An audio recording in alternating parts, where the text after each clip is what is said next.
Hi guys, welcome to Keerthana's health benefits. First stove మీద ఇలా pan పెట్టుకుని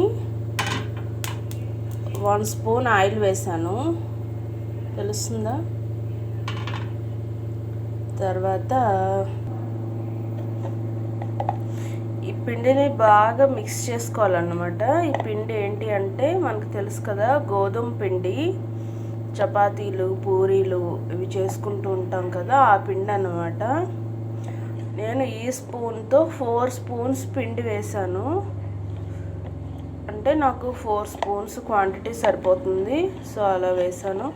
మనం ఎక్కువ క్వాంటిటీలో వేసుకున్నప్పుడు 1/2 కిలో లేదంటే 400 గ్రామ్స్ మనకి ఎంత కావాలంటే అంత ఒక కప్లో వేసేసుకొని దానికి సరిపడా వాటర్ని వేసుకొని బాగా మిక్స్ చేసుకోవాలి. ఇక్కడ చూడండి, ఉండలుగా ఉంది కదా, అలా ఉండకూడదు, బాగా మిక్స్ చేసుకోవాలన్నమాట.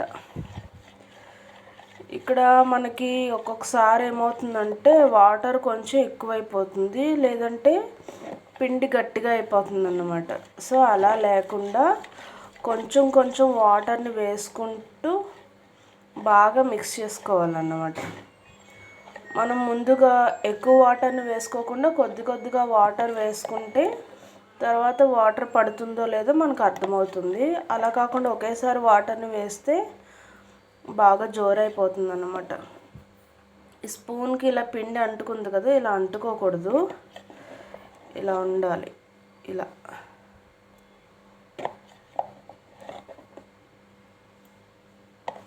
బాగా జోరుగాను ఉండకూడదు, బాగా గట్టిగాను ఉండకూడదు, ఇలా మీడియంగా ఉండాలన్నమాట.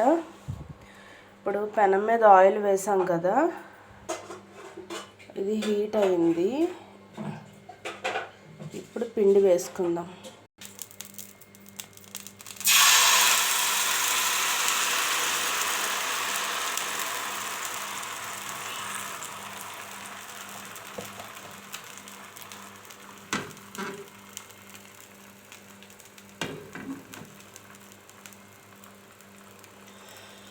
మనకి జనరల్గా ఎవరైనా షుగర్ పేషెంట్స్ ఉన్నా, లేకపోతే ఇడ్లీ తినను అని అనుకున్నా, ఇలాంటప్పుడు ఒక్కొక్కసారి చపాతీలు, పూరీలు చేసుకోవడానికి టైం అనేది సరిపోదు కదా మనకి.